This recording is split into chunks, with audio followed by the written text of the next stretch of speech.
Coming up on Tech News today, happy middle-aged birthday to Apple. We meet the Tesla Model 3 finally. Reddit's Canary is silenced. Google sends animated GIFs to your boss, and so much more. Tech News Today is next. This is Twit. Bandwidth for Tech News Today is provided by CacheFly at CACHEFLY.com.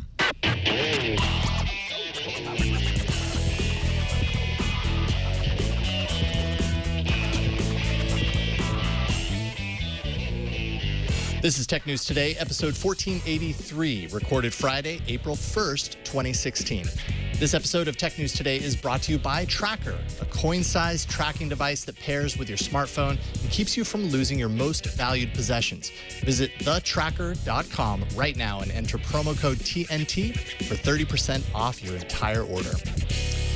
Hello, everyone, and welcome to Tech News Today, the show where we talk about some of the biggest tech news stories with people who are passionate about technology.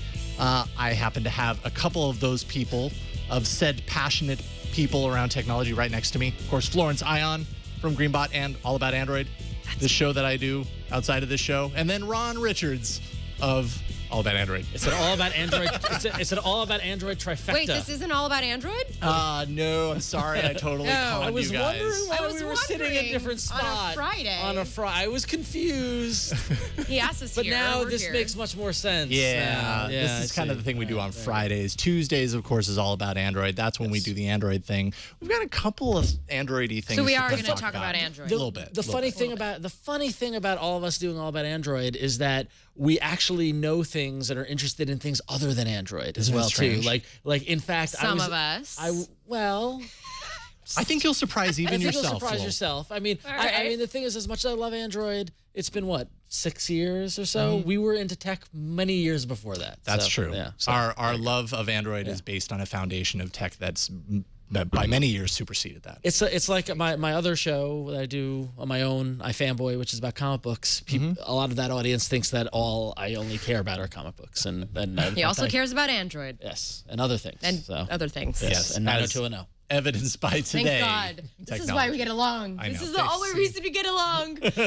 This is the whole little kumbaya thing that they have that I'm just like on the periphery of, like, everyone thinks we hate each other. No. All right, so let's talk about things that aren't Android. Let's do it. First, today is April 1st, and you know what that means. Yep, it's Apple's birthday. That's right. And not only that, the company is officially middle-aged, today marking its 40th birthday. No matter how you feel about the company, it's nearly impossible to deny just its influence on the world of technology and its ability to do things like redefine categories. We've seen that a lot. There have been a number of awesome retrospectives posting today that are definitely worth taking a look at to get a sense of how far the company has come over the past 40 years. But I don't know. I feel like the big story over the past few years has been Tim Cook, obviously. Oh, yes. A large part of Apple's success, for almost the entirety of the 40 years was while Steve Jobs was alive. It was based on his vision. So we're only a couple of kind of short years into Tim Cook's tenure. Is it too early to tell whether his influence will have the same kind of dynamic power over the company going forward as Steve Jobs has had up until now? No. No? It is not too early to tell. And what do you think about that then? From what I've seen from Tim Cook thus far, like, he's a much different leader than Steve Jobs was. And I mean, yes, I do love the world of Android, but I've been a part of the Apple world for quite a long time. And I've seen, like, Steve Jobs' leadership and his tenure. And quite frankly, I like Tim Cook. I just think he's a great, like, breath of fresh air from what we had going on. And also with this whole, like, DOJ thing that was going on the last couple of weeks, it's been really amazing, like, seeing him come out. His activism. Seeing him come out for that. Right. Actually, I agree, because I think up until the DOJ issue and up until the encryption question and all stuff like that, I found Tim Cook to be very saccharine and just kind of like the guy after Steve Jobs, and they've done a lot of things that Steve Jobs would never, I think, would have approved of. Silas. Of the stylus that sticks into the bottom of the tablet, out to here. But until the stand that they took with Tim Cook as the face of that stand against the DOJ and protecting users' rights with the encryption, I think that's really his defining moment. Yeah. And I think that I agree with you, but I also agree with Jason in that up until now it's too early to tell what his legacy will be, because honestly the shadow that Steve Jobs casts is enormous, because you pull anyone on the street and say who's Tim Cook and you won't get an answer. I bet you the majority of people won't know who Tim Cook is. You say who's Steve Jobs and they do, but that takes a lifetime to do. Sure. That said, happy birthday to Apple, and like you, Flo, and I imagine my first computer was an Apple II Plus. First computer I ever used was an Apple II Plus. First computer I took apart was an Apple II Plus. First computer I put back together was an Apple II Plus. First computer I programmed on was an Apple II Plus. So like, it sounds like you did a lot with an Apple II Plus. I did a lot with that Apple II Plus, and then once I got that 64K installed, that expansion memory, it was just off to the races. But I love that machine. It was great. Oh, I had the SE. Yeah, I didn't have a Mac until 2007. I went Apple II Plus, and then I went directly to PCs, and I was in PC land and from the late 80s until 2007. I feel like that's everybody's, not everybody, but I feel like it's a lot of people's history with Apple. Yeah, I did desktop publishing on an SE. Did a fanzine. I did, and I was just amazed that I had the power to do it. Like you could do that with a PC. I did my fanzine. Of course you could. I had Quark on my PC, and Claris Works though was so easy. Drag and drop. I used to make all my own little newspapers. Give them to my mom to take to work. Definitely have to say, Harry McCracken has an awesome kind of a lengthy read about Regis McKenna, who's Apple's first kind of media strategist, has all this old documentation on kind of their strategy for how they're, doing just Apple PR and advertising plans, all that kind of stuff in the very beginning. It's a super long read, worth your time kind of scanning through at the very least to kind of see the kind of the historical stuff in there. But it's an American institution at this point. I mean, it's a great testament to entrepreneurship and to, and tenacity and all that stuff. And I mean, clearly, I've been on like 3 flights in the past month where I've just watched 45 minutes of the Danny Boyle, Steve Jobs movie. Oh my gosh. And that's, I still haven't seen any of that. Oh, I saw it only in the 45 minutes. Well, I saw it in the theater, but I keep seeing the same first, because the flight to LA is very short. Okay. But I saw it in the theater, but I mean, just watching that as well too just shows the legend that Apple has become, and it's not just Steve Jobs. I mean, Steve Wozniak and everybody that has been involved in it. So it's a great story for sure. Happy birthday! Just say, of course you may. If it was not for Apple, I would not be an Android user. I'm sure that's the case for a lot of people. So. Well, explain that. So if it was not for Apple, how? If this is not for you being contrary to the iPhone. Well, exactly. So in college, everybody had, the iPod, and I was trying really hard. Like, I just want to be different. And so that's how I found Android. Which is ironic. Different. I know. Yeah. Right? I was thinking about that slogan today, too. Yeah. Wow. Well, how about this kind of, other influential entities, let's say, in the continuing saga of whether Blackberry can turn things around comes today's earnings report that revealed Blackberry sold only 600,000 phones in the fourth quarter. That's 250,000 less than Wall Street's expectations, 100,000 less than what it sold in the third quarter. The Blackberry Priv is the company's first Android device. In light of the end of kind of the Blackberry OS, the future of BlackBerry's hardware business very much hinges on the success of the Priv, and they've also projected another 1 to 2 Android handsets expected to be released sometime this year. Chen has said that they're looking into a mid-range price device to compete because the high-end market is just so saturated. The Priv costs $699, which I have to imagine that's part of the reason why, right? Like, that's a pretty darn expensive handset, no matter how you slice it, no matter who you are. That was my big beef with it when I reviewed it for Greenbot and PC World. It was just like, this is too expensive for what you're getting for this new sort of experience with the slide-out keyboard. It's a new thing. I don't discount it. I think it's a great phone, actually. I just don't think it's worth $600. Is there a reason that it isn't resonating the way that maybe it needs to? BlackBerry's dead. I mean, that's the sad thing. I mean, the company's still around; they're still releasing it, but as a brand, there's no marketing behind it either. It is a dead brand. Well, no, I've seen marketing in the field. Like okay. I haven't seen much marketing. I can't remember where, but I did see, and I was like, oh, BlackBerry, look at that. Like I forget where it was, but it's the thing from the mid 2000s that went away, and as a culture we have moved on, unfortunately. Right, that was long enough for us to kind of forget. Yeah, maybe. Exactly. Yeah, and I'm not these sales numbers, I'm not surprised at all. I'm not surprised I'm surprised that they sold 600,000 phones. I'm not surprised that they didn't meet their expectations or sell the close to 1 million that they wanted to. It's just it's over. You know, and I've said this on All About Android. Like them moving to Android, it's too little, too late. They needed to move 5 years ago, and they didn't. So. Chen does hold to the fact that BlackBerry cut their operating loss by half, so at least there's that. BlackBerry needs we didn't to lose sell, that much money. I know, right? Exactly. Yeah, we didn't lose that much. They need to sell 3 million phones to break even this year. So tall order. I don't know. I don't even know if lower cost hardware is going to be enticing enough, because I think you're right. I think there's a little bit of there's too much competition in that. There's way too much competition. At this point, I mean, I am not an investment person. I know nothing about M&A, but at this point, I would, if I was in charge of BlackBerry, I would put them on the block, find someone who wants the technology that they do have, that there's some value, and just get out and kill the brand and move on. Yeah. Yeah. So sell it to HTC, sell it to OnePlus. So, HTC and BlackBerry. That's an interesting combo. Yeah, you know, but just kill the brand. Make it. I don't know. That's a hard brand to kill, though. No, it's not. This is genius. Here you go. This is what you want to do, BlackBerry. I'm going to give you the marketing plan. All right. You are going to sell the company, all right, and whomever you're going to sell it to, then you're going to have a very public funeral and wake, and you're going to put it to rest. And then at the same time, release a new product and with a new brand, and then go from there and build anew. Because trying to reap the rewards of BlackBerry's success 10 years ago isn't going to do anything. They should try and do what Motorola did. Yeah. Although that didn't, I don't know how that's going to fare now that this whole Rick Osterloh leaving Motorola, so I don't know how that's going to fare. You're really upset about Rick Osterloh leaving Motorola. I really am. Rick, call me. Maybe they just need to shorten their name to Barry. Yeah, Barry. Yeah. Yeah. It's the new BlackBerry called Barry now. BB. Yeah, there we go. That's so cute. Last night at the bright-eyed and bushy-tailed time of 10 p.m. Pacific, 1 a.m. Eastern, Elon Musk finally revealed the Tesla Model 3 to the world. This is Tesla's first lower-cost mass-market car. The previously announced price tag of $35,000 gets you, I think, a pretty sporty-looking four-door sedan.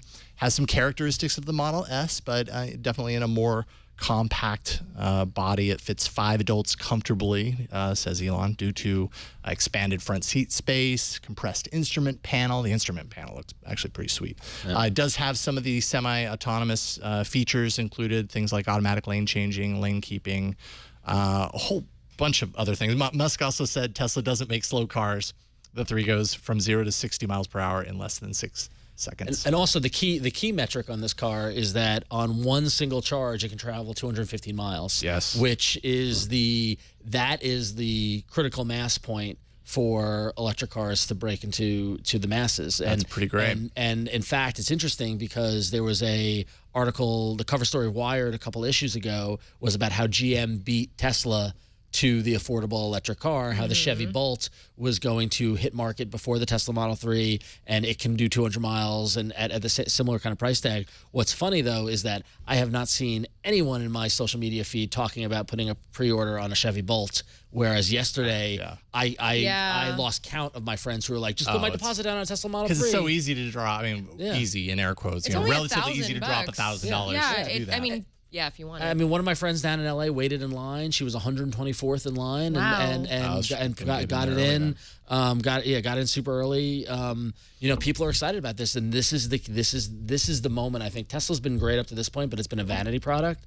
But now that they've got they supposedly have a car that can go 250 miles on one charge. That's a game changer. So how does this charge?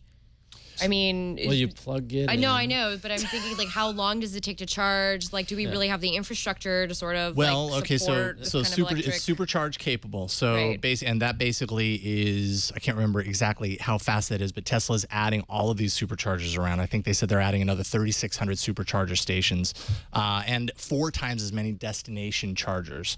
And that's places like go to a hotel and they have a charger there. So you're like, road trip, let's go stay at this hotel. The Petaluma parking garage has charging stations. But that's even more. But it's interesting is that with the 215 mile capacity on a single charge, is that the need to charge becomes less. Because, like, case in point, assuming the Petaluma parking garage didn't have chargers, and assuming I was driving a Tesla Model 3, I could drive to the city and back. That's true. And not have to worry about a charge. Because I'm going to have the charging station at home. So yeah. But that said, being able to go 200 miles and then finding a supercharge station at one of all these spots. I mean, if you live in Texas, you're in trouble. But there's a lot of gaps there in Texas.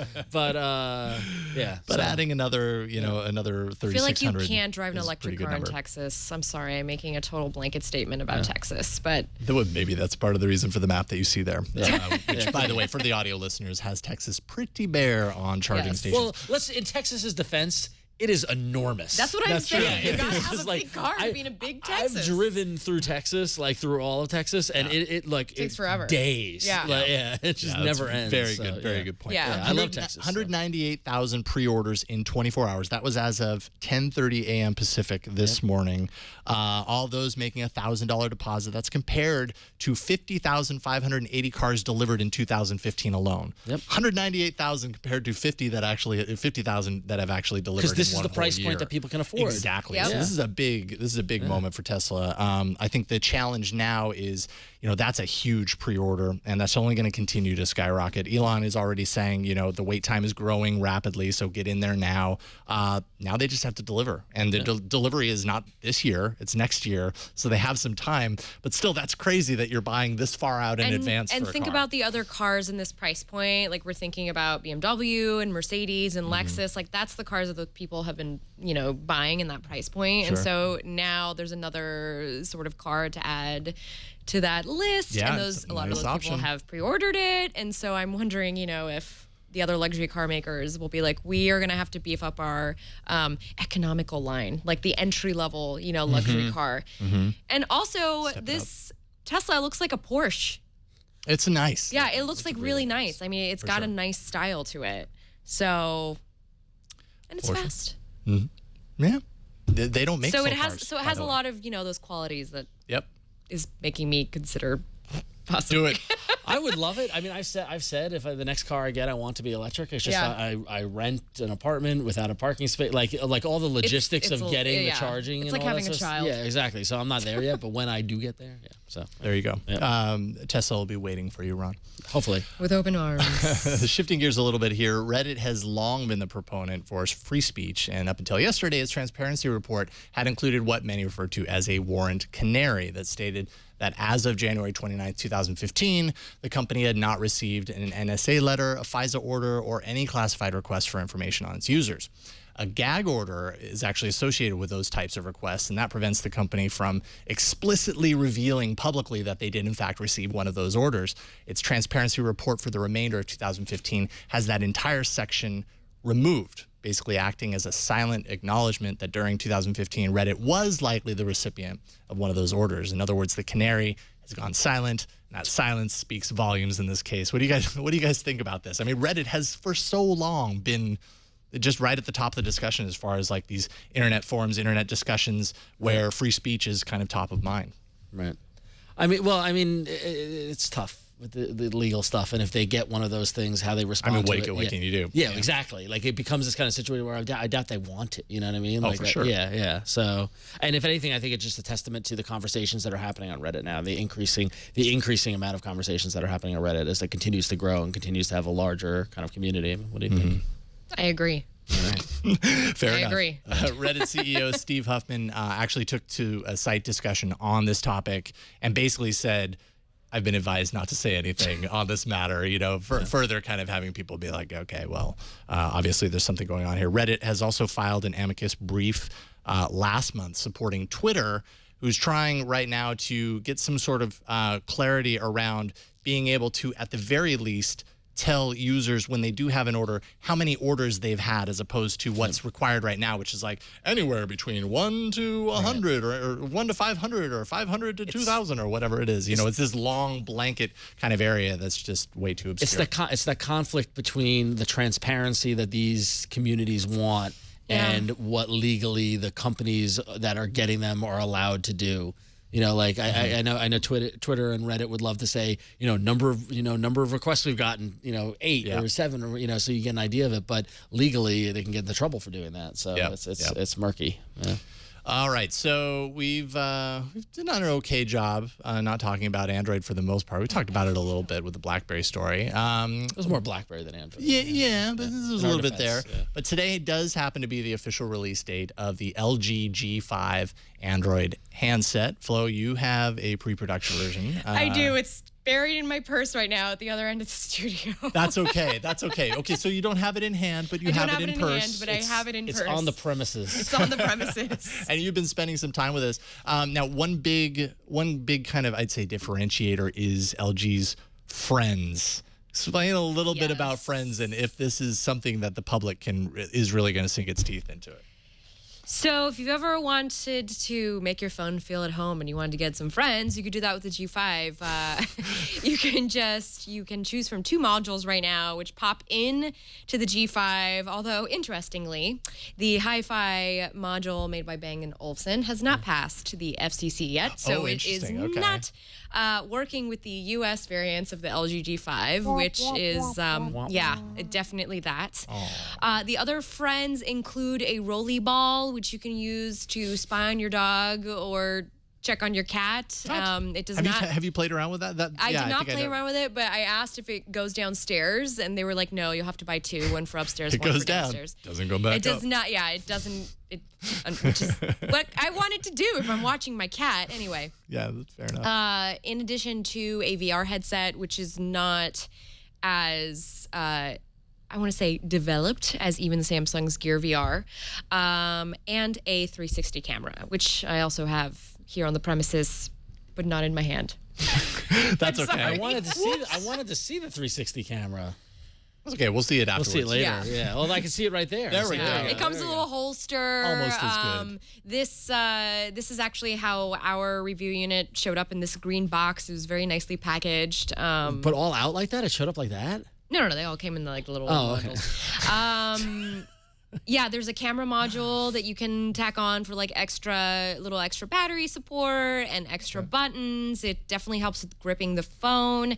I still haven't looked up the price on those, which I apologize, but on the Friends. Yeah, on the Friends, but I love the concept. I love it. I mean, we said this on All About Android when we were playing when we were playing with taking the battery out and putting the battery in and out. I mean, it seems like a more consumer friendly. What's the one? Project Aura. Project Aura. Yes, Yeah. Like this kind of snap and kind of plug and play kind of for specific reasons. Like I Sure. want better sound. I'm gonna plug in the hi-fi. I want better camera. Yeah. I want to taunt my dog. Android Police seems to be, I don't know if they're speculating here. They say it sounds like it'll be priced at $70 for the Cam Plus module. That would be kind of my guess for some of those, like it's 70, 100 bucks, 50 to 120 $75. Yeah, maybe at the higher end. I would have a hard time spending $100 or more on one of those. On an attachment for your device. How about the fit and finish? Because when you're sliding something into, I can just imagine if you're working with multiple modules that you might have gaps or there's a gap. Be as solid. Yeah, there's a gap. There's a gap? There's a gap. And David Ruddock of Android Police has called it the London look, which refers to so Revlon or Rimmel always has London models, and they usually have a gap in the middle of their teeth, so they call it the London look. Really? Okay, Yeah. okay. Maybe I shouldn't have used that because I had to explain it too much. But That's okay. I get it now. But I saw what he was talking about, and yeah, it is kind of it is kind of worrisome a little bit. Yeah, that would get to me. That would bug me. Also, the phone feels really flimsy without its battery pack inside. Well, without the battery. Take the battery out of any phone, it'll feel flimsy. No, certainly, but hollow compared to using the Galaxy S7, now I'm not reviewing this phone. My boss, John Phillips, the EIC of PC World, he will be reviewing it, and I will be reviewing the Friends. But I just coming off of the heels of the GS7. It's and you're a big Samsung fan. You can't do that on this show. That's the other show, Ron. Anyway, Careful. just counting that. Yeah, it's not an inexpensive phone. It's not an inexpensive phone, and that's what bugs me is that these modules are $50 extra when you're already spending $700 for the phone outright. Interesting. Or whatever, $600. But whatever, it's still a lot of money. There we go. There's the Rimmel London look. The gap in the front tooth. Yes. Anyways, I mean, is this going to resonate, you think, with people, or are they going to kind of forget overall, about it? coming from being an Android journalist perspective, this launch has been a little messy for LG, which is unfortunate because I think that the concept of this modular phone is amazing. I think it's great, and it's such a different thing to do that they have been doing the last couple of years. So we'll see. The marketing is cute. Yeah, no, I love everything about this. I think I love the innovation aspect. I love the customization aspect. I love the accessorizing aspect. I love the marketing has been the Jason Statham ads are a little weird. It's weird, but it's funny. But it's good. I like it. I mean, this again, we talk about this a lot on our other show on All About Android. Like, I want to see different things from phone manufacturers. Yes. And this is different. This is so different. Yeah. So There you go. And they come in really cute colors. yeah. That helps. It always That's helps. a thing right now. Yeah, the a last playful couple of years. font on the battery. Yeah, right. Yeah. A playful font goes a long way. It does. Let me tell you.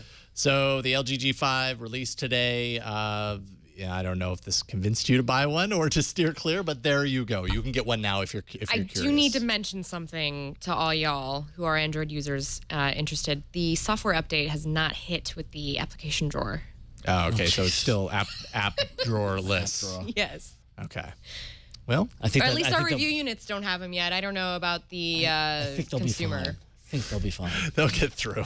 Where's my app drawer? Ah! Yeah. Some people are very upset about that. Yeah, I am. All right, coming up, we're going to chat with Sam Machkovech from Ars Technica about Quantum Break, as well as a deeper dive into Nintendo's mobile ambitions. But first, before we do that, let's take a minute to thank the sponsor of this episode, Tracker. With advancements in technology, just think of all the smart things we have in our lives now: smart cars, smart phones, smart homes. Losing something can make you feel a whole lot less than smart. Perfect example. I was out for the past week. Obviously, I wasn't on the show. I was in the mountains of Colorado. We had a rented vehicle. We had our keys kind of stashed away out of the reach of the kids in the mansion of a cabin we were staying at. Don't get me wrong. The cabin was awesome, but you take something tiny and critical like car keys, throw them into a huge unfamiliar mansion, and you quickly realize how stressful it can be when you can't find your keys. The mountain's calling you. Those expensive lift tickets, well, they're practically melting away with every minute that you can't find your keys so you can hit the road. Just tack a tracker on your car keys when you rent that vehicle, and you'll always know where they are. Tracker makes losing things a thing of the past. It's a coin-sized device, locates misplaced keys, wallets, bags, computers in seconds. Pair Tracker to your iOS or Android device. Attach it to anything. It has a key loop or adhesive that you can use as well, and you'll find its precise location with the tap of a button. It's really that easy. If you lose your phone, you press the button on the tracker, and your phone rings, even when it's on silent. The Tracker Bravo is constructed with just beautiful anodized aluminum. It's super thin, very durable, and it keeps tracking all the time. With over 1.5 million devices, Tracker has the largest crowd GPS network in the world. So what does that mean? Your lost item shows up on a map, even if it's miles away. If an item goes missing, the Tracker app actually records its last known location on a map. And when another user of the Tracker app comes within 100 feet range of your lost item, you're going to get a GPS update of where your item actually is. So it's like crowdsourcing the location of your missing device or thing. Go to thetracker.com and never lose your possessions again. Plus, just for our audience, if you enter promo code TNT, you'll get 30% off your entire order. That's THETRACKR, thetracker.com, promo code TNT for 30% off your entire Tracker order. And we thank Tracker for their support. All right, welcoming back to the show, Sam Machkovech, resident gaming expert with some awesome gaming news from the week that we've just completed, sort of. How's it going, Sam? Good afternoon. I actually almost didn't call in because I have a terrible friend who has posted the impossiblest image of the card game Set. Have you ever heard of the card game Set? No. Is this one that I have to buy quickly, or? It's one of these. It's very educational friendly. It's very good for kids, and it'll wreck your brain in terms of matching shapes, colors, and shadings. It's designed for 12-year-old Sam in the weird special like gifted and talented crap classes that I took where we're just full of weird brain teasers. So I apologize. I managed to show up like just in time for that ad break. So that's okay, because you've opened my eyes to a new game. And honestly, as I'm looking at the cards myself, it reminds me of that scene from the beginning of the original Ghostbusters where they're showing the symbols. And yes, I don't know if there's as much mind tricks involved in this game, but in Star Wars Episode 1 when they're testing Anakin for Jedi powers, and he says, I wouldn't remember. I only saw that once a long time ago, and I gave up on it. Yeah. But yeah, it's probably something I like that. fell asleep during that one. Well, we're happy to have you here, Sam. So stoked that you could peel yourself away from set for a few minutes here. First of all, you just posted a lengthy review of Quantum Break, which I have to say has some incredibly just nice, sharp-looking action scene renders based on what I saw in your article anyways. Tell us a little bit about your thoughts on the game. Well, Quantum Break is from Remedy Entertainment, who put their name was on the map in 2001 thanks to Max Payne. That game series was the first to really go Matrix with the bullet time effect. You know, that was sort of the beginning of PlayStation 2 level graphics where you could have 3D stuff around so that a bullet time sort of slow down time thing would actually work. They hadn't done much in the years following that. They had a game called Alan Wake, which was a little more of a noirish, hammy mystery set in a Twin Peaks sort of environment. And now Microsoft has taken them on to say, we're going to make the Xbox One look incredible with a game called Quantum Break, which sees them doing this mix of action scenes with weird time trickery and very involved plot. I was really hoping it would be good, but I also had no idea if it would actually be a game because it got announced and teased with no actual gameplay for years. It actually was announced, I think, at the very beginning of the Xbox One sort of announcement phase, back when the Kinect was still sort of a thing, if that goes to show how long ago that's been. Wow. So the game that you're looking at here, you're seeing all these shots of this guy his name's Jack Joyce. He's got an older brother who's a super genius. He's played by, I cannot remember the actor's name, but an actual actor. That's all motion captured stuff there with really cool motion capture stuff. So that his face looks incredible. In fact, there's two different galleries in the article because Microsoft provided a bunch of images that just look like a dude shooting other dudes. But the game, what I find is most impressive, when this guy, even in the middle of the game, as you press the controller, they've devoted a ton of horsepower to making him look realistic. The eyes are glossy in that realistic kind of way. The mouth movement, the clothing, eye and facial stuff. I point all that out because I wanted to have a game with such good-looking stuff that also was really compelling story-wise, and that's sort of the best and worst of Quantum Break. You end up with a really interesting story of this guy, his older brother, and this sort of cop security mysterious woman, this sort of not like a romantic triangle, but sort of a support triangle that they each do for each other in terms of unraveling a time-traveling sort of mystery. Unfortunately, the gallery you're not seeing is the live-action TV series that has also been wedged into the game, where you play for about an hour, hour and a half, maybe 2 hours, and then you'll get a break.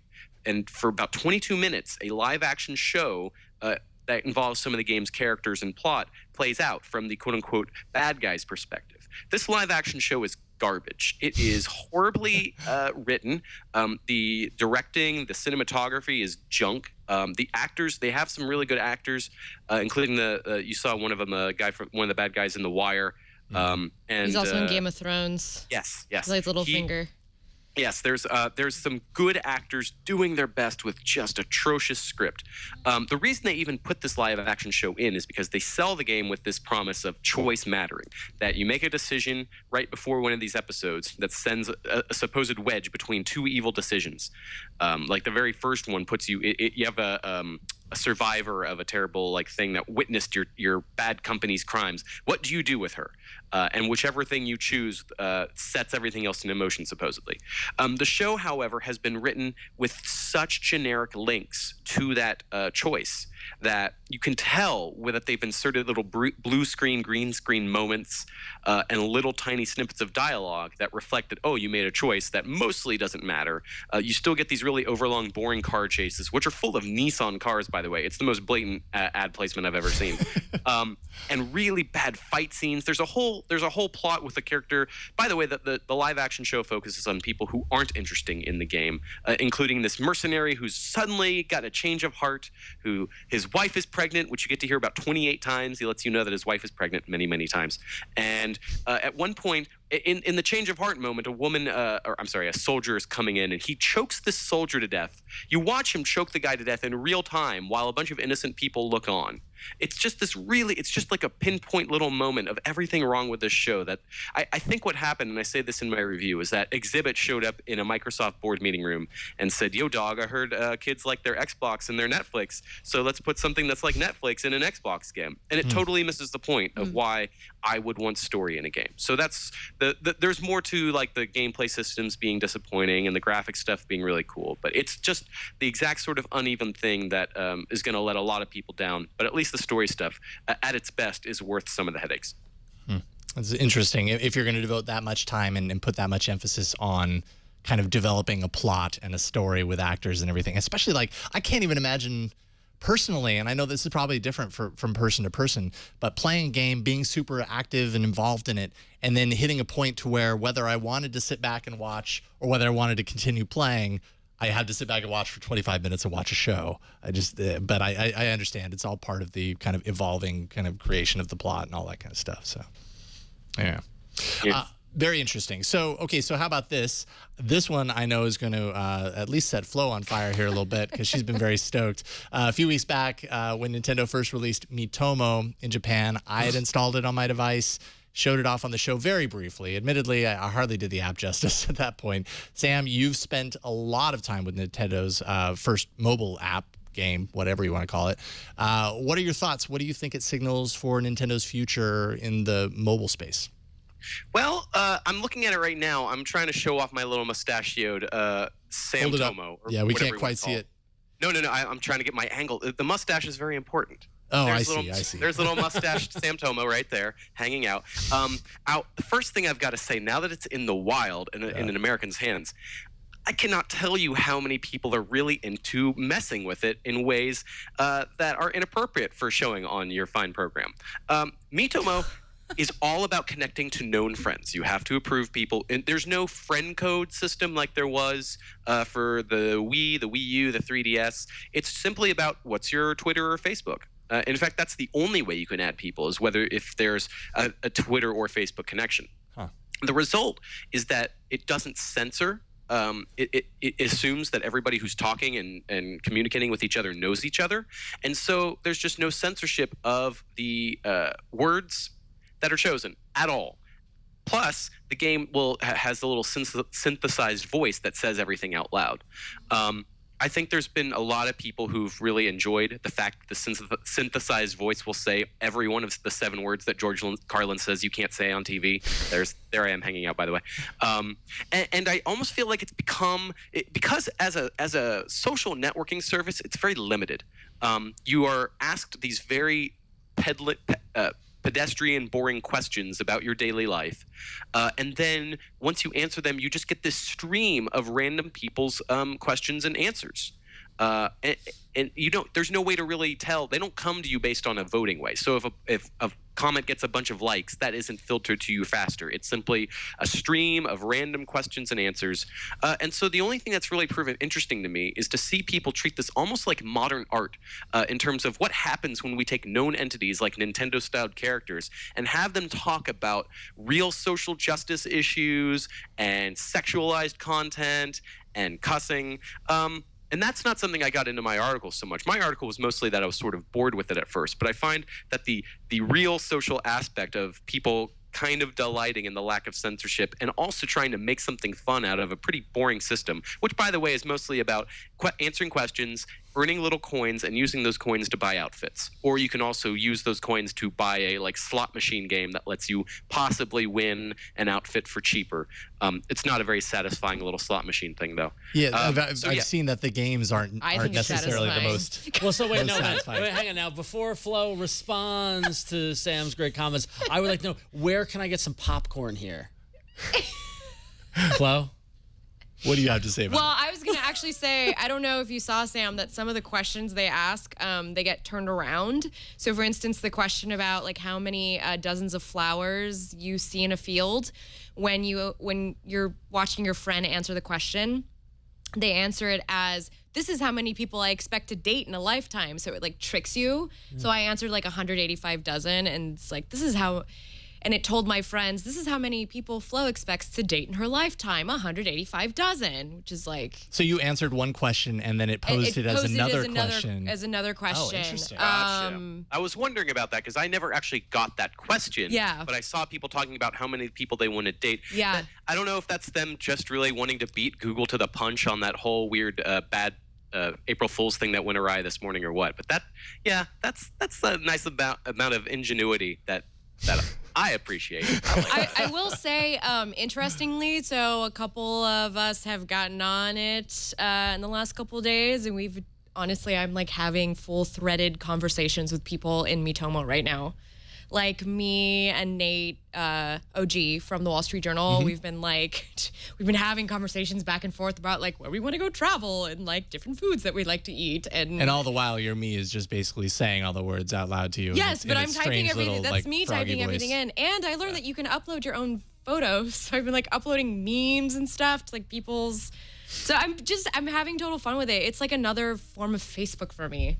But have you been on Snapchat very much? Because I use it all the time. Because to me, it just seems like a really limited Snapchat. It seems like, oh, well, you like this connection to your me character, so we're going to let you upload images and stickers and do questions and answers.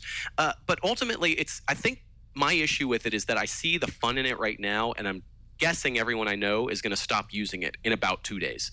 And so that's the problem for me in terms of, because I'm not expecting it to be, okay, here's a serious game. This is, Mario 4 or something like that. Nintendo has its streak of Animal Crossings, Tomodachi Life, these sort of life sims. But I wanted something that was a little more in that direction of, okay, I have a little house, let me decorate it. I have this interaction with friends, let me find another sort of Nintendo-like system with it. Instead, it just feels like I'm going to go back to Snapchat for this specific sort of silliness in very soon. I mean, do you see yourself really, after these first few days of excitement, going, this system is built for me to keep using it? Because for me, it's like, I think it's a pain in the butt to find the conversations I want with my friends. And that's what makes me go, eh. Yes. So I've been actually using it for 2 weeks because I downloaded the Japanese APK. And it's, honestly, I use it like when I'm on public transit, I'm just like bored listening to a podcast. It kind of just keeps me busy, just kind of like how I use Snapchat. So it's just another way for me to have fun, and I hope that Nintendo will just keep updating it and adding things so that we can have our own little like houses, and I'm totally into customizing my character and putting on a new outfit every day, and I just like spend all of my coins. I'm totally into it. I even match her makeup. I go in and I change her makeup so it matches like what she's wearing. So I'm getting a lot of fun out of it. Yeah. It's just another silly thing for me to pass the time when I'm on transit or when I am kind of procrastinating at work. Sorry, boss. It just reminds me again. Earlier this week I tweeted because I've been playing with Snapchat after our conversations and some other conversations, and this reminds me of my reaction to Snapchat, which is there was an episode of Curb Your Enthusiasm where he's texting with one of his producer's teenage daughter, and the teenage daughter texts him and says, "Do you watch Wizards of Waverly Place? It's a great show." And he writes in all caps, "I do not watch Wizards of Waverly Place. I am an adult!" Exclamation point! Exclamation point! Exclamation point! And it's like, I just can't. I'm sure you just haven't come around to it yet, Ron. Yeah, You'll get there. Exactly. Now, finally, this was the week that VR fans have been waiting for, obviously, literally for years. Oculus Rift has been discussed on the show all week in some fashion, thanks to its official launch. But you, Sam, being our returning gaming expert, I'm curious to know how you think the launch has been for such a highly anticipated piece of hardware, how it stacks up, especially considering the short-term release of the device with an Xbox 360 controller. I don't know. What are your thoughts? That's I got to play with the final Oculus just a bit. I was not sent the Ars Technica copy. That's gone into Kyle Orland's hands, and he wore the heck out of it. He and I are different, I'm finding, about being the canary in the coal mine, which is the phrase that a lot of VR developers are using about who gets sick. Like, who do we give a game to and test out in terms of average sickness experience? Every single time I actually was just in Los Angeles hanging out with a studio making games for a bunch of virtual reality stuff, and I'll be talking about that pretty soon. But they had an Oculus around, and I was just killing time messing with it. I cannot get over how its webcam system tracks the head. It is not one-to-one. And when I am sitting down and just using a controller, I have less abstraction of, for example, hand stuff to distract me from anytime I move my head the slightest bit and the image swivels around in my head, just the tiniest bit. It is so noticeable. I'm not sure how that's going to play out for a lot of other users, but I do think nausea when you're sitting down is going to continue to be the thing that is talked about as more people and more people and more people enter the conversation, as opposed to sort of diehards who go, oh, it's not out yet. It's not official yet. Right. It's going to come in a year. It's going to come in a year and a half. We'll be more forgiving. No, it's out. This is officially time to say it costs $600. What's it going to do to my head? To that effect, I've been playing with the Vive Pre. I wore it while talking to you once because I'm obnoxious like that. And Ars Technica's full review of that is going to come, of the final consumer version, which we also just got. There's a giant box over there full of toys. But for what I can say about the preview hardware, and I'm allowed to talk about that, is that having my things in my hands, being able to walk around at all, and having these sort of above my head tracking things on both sides, as opposed to Oculus, which just has one little webcam, it changes the way it tracks. And I think that matters first for sickness, but second for the way I control. Because with the Xbox controller that you're talking about, that's what you use for Oculus now. That will change when they have a motion controller come.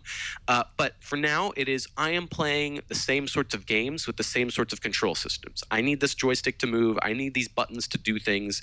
There's crouching that's simulated. There's all these sorts of real-life actions that we're still simulating with a joystick. Therefore, the games to me they're not revolutionary. They're maybe evolutionary. But once you get these things in your hands, you are actually ducking your body. You are actually going this way. You are stretching. You are doing things with your hands that used to require like 3 or 4 buttons. And so you go, okay, well, how's the game different? And next week, I think we're going to be talking a lot about how games are going to be so different once your hands are doing the work. Yeah, I would completely agree with that.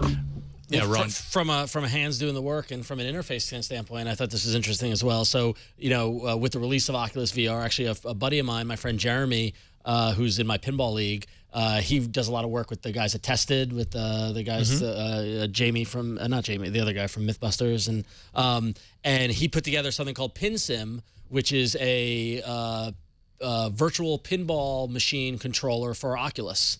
And if you scroll down, there's a photo gallery on the article. It was covered in a lot of the press for the past couple of days. And there's also a video, but he's a big pinball guy. He's got pinball machines. He knows how to fix them. He built just the front section of a pinball machine with the legs and with the flipper buttons, and it hooks up to Oculus. And then no way. And then it works with I believe it works with which of the pinball software it is. Yeah, it's Pinball FX. Pinball FX2 VR. And so so in the video here, you see the guy on the right he's controlling it. On the left, that's what he's seeing in Oculus. And as he moves, he looks up and down and can see the pinball machine and all that sort of stuff. And the funny thing was, I was hanging out with Jeremy on Wednesday night, and he's like, I'm surprised myself. He's like, it's a lot better than I thought it would be. Like it's really like playing pinball. Wow. So super. Yeah, absolutely, absolutely. Once you have those things in your hands as well. I mean, the idea that Oculus or Vive or any of these is expensive. As soon as you get a pinball enthusiast there, they go, I would spend $1,200 on one of these cabinets anyway, so hook me up. So I think... Because the interesting thing is, like, for, and people know me, I play pinball, I'm a big pinball fan. If you want a pinball machine, that's on average a $5,000 purchase. But if you spend the $600 on Oculus and you have the computer to run it, and Jeremy's kit is, I think it's $100 of parts, you could have any pinball machine that's made just virtually. I might have to let you guys go so I have more bandwidth to rush to their order page. It's very cool. All right, we can do that, Sam. Actually, no, that's fantastic. Isn't I love neat? it. For a split second, I was like, you could do this with arcade games, but then I'm getting a MAME cabinet, and that's like actual, real simulation in reality. So, Sam, always a pleasure getting you on the show. Thanks so much for coming on, just talking about all this gaming stuff with us. Tell people where they can find all your work online. Sam Red is my handle on the Twitter. That's also my handle on Miitomo.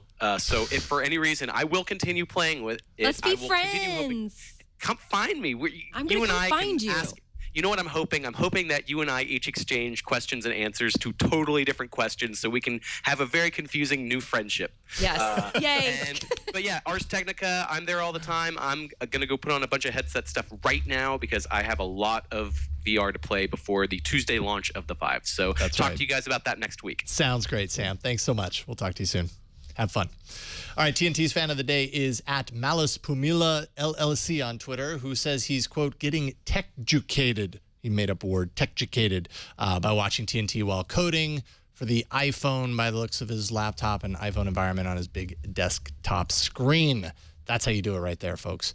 Shows how you watch or listen to TNT. Just record a video, take a picture of yourself or your setup or your coding environment, post it on Instagram, Google+, Twitter, or Facebook, and use the hashtag HowIWatchTNT, and we will find it.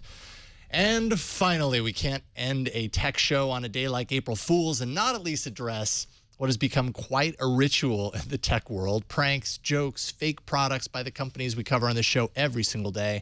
And let's be honest, people are very divided about whether they like this kind of day, these jokes or not. So let's first talk about what happens when April Fool's Day goes wrong. When it backfires. Yeah, Google usually posts a number of highly produced April Fool's jokes every year across all of its platforms on April 1st. Last night, shortly after the stroke of midnight, I believe Eastern, Google rolled out one joke to Gmail users called Mic Drop. It sounded harmless enough, I'm sure anyways, to the people that created it. It would replace the send and archive button in the Gmail interface with an orange send button that includes a picture of a mic that's, well, dropping, of course. When an email was sent using that button, an animated GIF of a minion dropping a mic was attached to the email content and then sent to the recipients. Also, all future replies to that email were muted. So no matter what, if somebody replied to it, you would not know. It would be muted. You would not see it. You can imagine how easy it is to do this just by accident to something very important. And that happened, and someone lost their job. Someone lost their job. They were a writer, and they didn't hear back from their editor. There was someone who does like a daily prayer email or something like that. I just saw all this. Oh my gosh, that's really bad. And what's so funny is that I woke so I was up late working last night, and I saw this pop up on Gmail like at midnight or whatever, and I was like, oh, that's funny. If anything, I was like, oh, so this is what the evolution of animated GIFs, this is where we're at now. Like, this is, and we went to bed, I wake up the next morning, and I had an email from someone who was like, oh, I'm seeing what this does and whatever.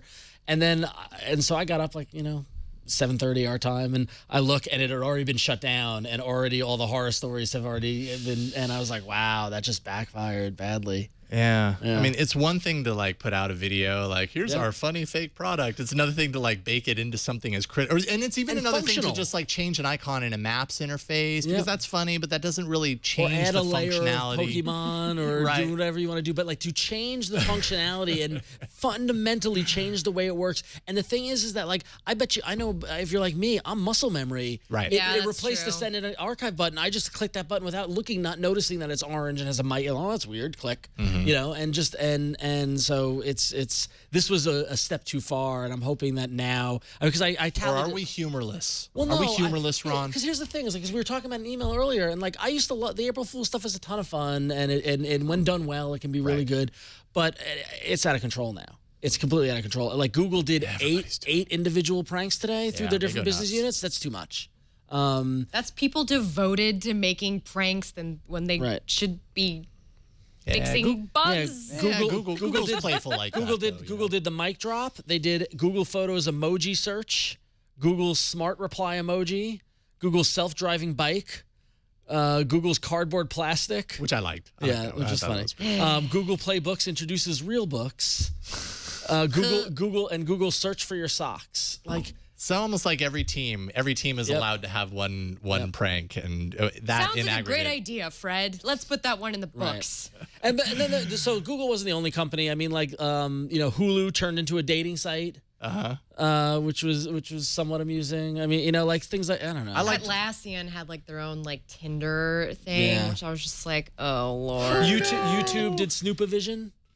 Where you could turn on commentary by Snoop Dogg. Well, that's funny. Yeah. That's good. Yeah. That's a good April Fool's I thought that was joke. pretty good. Yeah. I liked Airbnb, which is Airbnb for villains and superheroes and vampires, where they could trade layers. I thought that was. I know this is a family show, but Pornhub became Cornhub. Do I ask or do I just move on? Just move on. Okay, all right. Good. Moving on. But no, but what was funny was that some of them made me laugh, and one of them actually wasn't really tech related. But every year, I'm also a big music fan. Every year, April 1st is now becoming the day of who can come up with the most convincing and clever rumor for Fugazi getting back together. Oh. And so I will give credit to Fact Magazine that did an article saying that Fugazi's ending their hiatus to do a 5-song EP in response to the horror show of the U.S. presidential race. Okay. And the EP is called, and the EP's got an old picture of Donald Trump on the cover. And apparently being very political. The article is very well written. doing that. Yeah. So that makes a whole lot of sense. So that one got me. That was fun. All right. So 2017, yay or nay? April Fool's pranks. Dial it back. Do one. I am bummed I didn't do mine. I had a really, really good one. What was it? Think twice about doing it next year. It's not gonna be relevant. I'm not going to do it next year. And I don't want to give it away because we still want to do an article about it. Don't let someone have your gold. The only thing, what's become of the increase in volume of April Fool's pranks, I'm not so much worried about the pranks or annoyed by the pranks. I'm more annoyed by my entire feed of people complaining about, I can't read the internet today. Yeah. Like, I could do without that. I got to be honest, though. I opened my inbox, and it was like, April Fools. And I'm like, guys, I rely on press releases for, like, a living. Can we just, like, be, Yeah. Dial it back. Just dial it back a little bit. It's not funny. Yep. John Laguerre of T-Mobile. Not as funny as you think it is. Hey, this was a fun kind of like alternate universe episode of TNT / All About Android. It's really weird not talking about Android. I love it. It's great. I could talk about lots of things all the time. No, I know. It's great. I'm so glad we have other interests. I know. Yeah. See, we're well-rounded. It's good for us. I know. It's healthy. Together, it's healthy. Ron, what other things do you talk about in your spare time? In my spare time, well, this is great. This is a different audience, and a non-Android audience. I could talk about in my day job. Go check out getdrop.com, where I work for a great company called Drop Kitchen, where we've got an awesome iOS app that is a recipes app. If you like to cook, you should check out Drop Recipes. And there's also the Drop Scale, which is a Bluetooth scale that connects to the app and allows you to have really accurate recipe measurement. So if you have an iPhone or iPad, definitely check that out. It's super cool, and we're working on the Android stuff. So cool stuff coming. Do that by day, but at night. And in my spare time, I also do other podcasts. I mentioned before iFanboy, but also Goodfellas Minute, which is the podcast where we analyze the movie Goodfellas minute by minute. And next week is our last week. We'll be wrapping up the movie by next Friday, but it's not going anywhere. So if you didn't listen, you can go back at the beginning and start. It's going to be evergreen. And it's also the first podcast that I ever ended. I've never ended a podcast. Oh my gosh. In 10 years of podcasting, we did our last episode. This is going to live on forever. It will, hopefully, as long as I pay the server bill. Yeah. So upload to Internet Archive or something like that, and then it'll be there forever. It's a couple bucks. It's fine. But yeah, check that out. If you like Martin Scorsese or movies or anything like that, it's worth checking. It was a lot of fun. Fantastic. You'll have to ask yourself. You'll have to think twice about picking a new movie and doing it again. That's because 150 episodes is a lot. Well, no, actually, currently right now the running everyone wants to know what we're gonna do next. They want to do Casino. They want to do Godfather. All that stuff. I have an idea. I want to start a podcast called Dissecting November Rain, where I analyze the music video November Rain shot by shot. Oh my gosh. I love that video. I think you figured something out, though, is that breaking long or even short things down to like single scenes or single shots or whatever, that's like mountains of content. Exactly. Florence, Flo, as we call you on All About Android all the time. What are some of the other things that you do? What are the other things that I do? Well, I'm on All About Android every Tuesday. I am the Android reporter for PCWorld.com and Greenbot.com, and right now I'm working on a huge project. I am comparing the iPhone 6s to the Galaxy S7. I try to do one of these big projects every year between the Android quote-unquote off-season, so please stay tuned for that. It's not coming out for a while because right now I have 600 photos to go through. Woo! All different histograms and things like that. But the nice thing about it is I'm taking this time with a bunch of camera experts to really learn how to look at histograms and to look at the different variables that play into the differences in camera lenses because I want to make my reviews better for all of you looking for Android phones. So. Excellent. Greenbot.com. Find it there. Thanks to you both. Really appreciate you guys coming all the way up here. And that traffic was no joke either. So anything for you, Jason. Yeah, anything for you. Oh, Kidney. Some of my we'll liver. Talk. We'll talk. Just some of your liver. It grows back. All right. Monday's guest after the weekend, of course, will be Dan Patterson from Tech Republic. He's going to be joining me. Megan's not going to be back quite yet, but Dan and I are going to hold down the fort, and she'll be back on Tuesday. TNT records live every Monday through Friday at 4 p.m. Pacific, 7 p.m. Eastern, 12 a.m. UTC at twit.tv/live. You can be a part of the show by emailing us at tnt@twit.tv. Leave us a short voicemail. That's 260-TNT-SHOW. And you can find the show on Twitter. We are at Tech News Today TV. Of course, you can always subscribe to this show, and we hope that you do. That's at twit.tv/TNT. We've got a newsletter, twit.tv/newsletter. All the different places you want to go. But if you want to follow me personally, I'm on Twitter at Jason Howell. Thanks to our technical director, Kara Cole, and all the folks who help us produce this show every single day. And thanks to you for talking tech with us today. We'll see y'all on Monday. Bye, everyone.